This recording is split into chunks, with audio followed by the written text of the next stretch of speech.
something we say is that the South African game plan with nerves and World Cup pressure is easier to implement than what Ireland are trying to do when they're at their flowing best.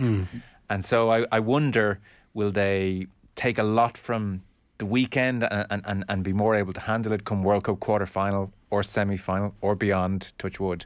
Or will there always be a degree where that game plan is much harder to implement and nerves are something that are liable to spring up again and affect Ireland more than they might a Springbok team? I don't think so. I think they have an ability to solve problems on the go. I think maybe previous Irish sides in that scenario, I'm not sure what they have solved in the game. And isn't it? It's a brilliant place to be, is to learn all your lessons from a win rather than a narrow loss. But you mentioned Andrew Trimble had commented about the depth. Yeah. If you have a game plan that is, dynamic, as dynamic and creative as our game plan is, you do require players they have to hold their run, their depth. So when 9 releases the ball, when Gibson Park or Murray releases the ball from the ruck, if everybody's overly charged up and super motivated and nervous, what happens is they use that pass as a trigger. Everyone runs and you get completely too flat. The rule of thumb should be, as a support runner, you can see the number on the jersey of the guy inside you. Yeah. If you can see his number, you're probably in the right place in terms of coming onto the ball. So many times in that first half, certainly from my position, you were looking at a very, very flat group of 7-8 runners. There's no real option for the ball carrier. There's no option out the back door. There's no decoys. But it's so obvious to me that is coming from a place of enthusiasm, and they just couldn't rein it in. And how, you can certainly forgive them that, but the fact they can identify that, and by the second half, whether they're doing breathing techniques or whatever they are doing to calm themselves down and start to execute under pressure, there was such a clear distinction in our attack going in later into that second half, where we looked more like ourselves and we looked more like the shape we have been so damaging to other teams in our attack. We still didn't quite fully click, but to me it says a lot for the experience, the maturity, the calmness within the group, that just signified a capacity to put a foot on the brakes in terms of the emotion, and that was really powerful to me. And do you think it's overcritical to say, well, they should have addressed that themselves in the first half? Yes, I think it is overcritical. I think, the emotion got to them, things happening. It's very hard. I mean, you need to see a pattern before you can correct it. It probably happened 3 or 4 times. They probably didn't even realise it until, I'd imagine, the likes of Sexton or whoever's the first receiver. I know from playing that position myself, you're getting cramped yourself. You can't pass to anyone because they're all too flat. Somebody's probably said it, and I'm sure the coach has got a message in through the water boy or whatever. But I think it's a bit critical to say they didn't fix it early enough. I think it needs time to develop as a mistake almost before you can correct it. So, but the fact they did, that's a mistake I've seen teams make in cup finals, who get overly worked up all the time. They don't correct it at all, and then the attack breaks down completely. So I thought it was a brilliant fix.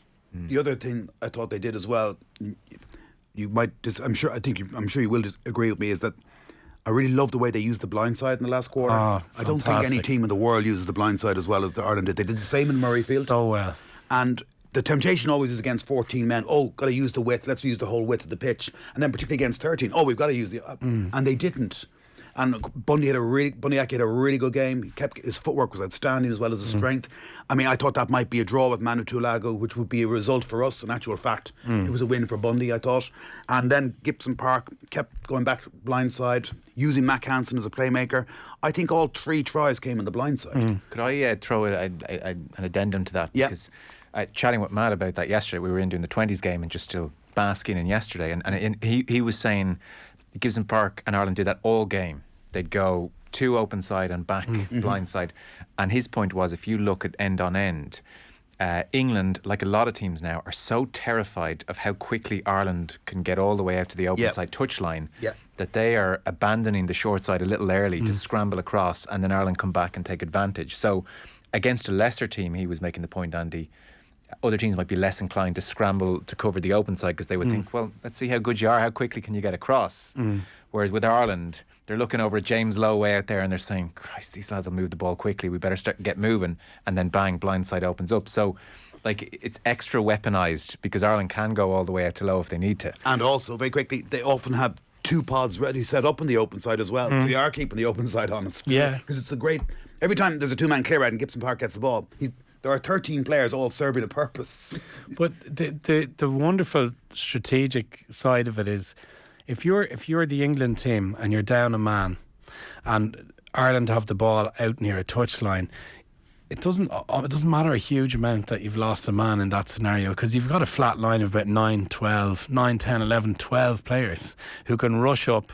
You kind of negate the fact you've lost a man because you're comfortable there. You've enough people either side of you. You've got a chain of 3 either side of you, and you've got a bit of artillery behind you.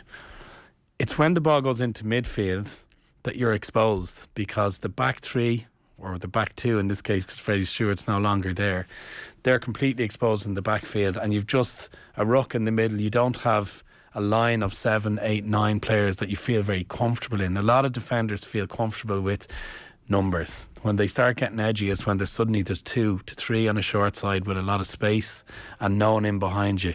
So I thought that was a brilliant little take on our attack and how he exploited that. But also, we used the blind side for Dan Sheehan's try. Yes. Off the line out. There was a planned move, but if you freeze frame that when Van der Fleer... Are you doing the first one? The first one. The very first one. When Van der Fleer comes off the back of the maul, it looks to me, I just caught a freeze frame shot. There's about 6 people who look like they could get the ball or receive the ball. They're coming from Sexton, they're coming from Henshaw, Aki, much further out.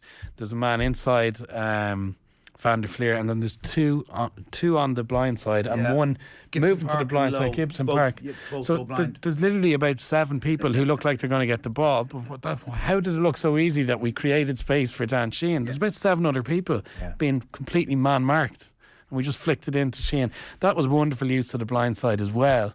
So like that, just very, very smart. They're very clever. Really are. And very nuanced. Very well. Yeah. And to be fair, on the nerves point, when it was starting to feel like one of those days, they execute that with aplomb.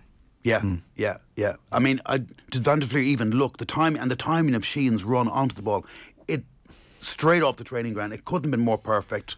And then when Sheehan comes onto the ball, everybody in the ground knows he's going to score after 2 strides. He is fast. He's turbocharged. There you go. That was but a taste of the full rugby conversation. As usual, you can get the full chat wherever you get your podcast. It's waiting for you right now.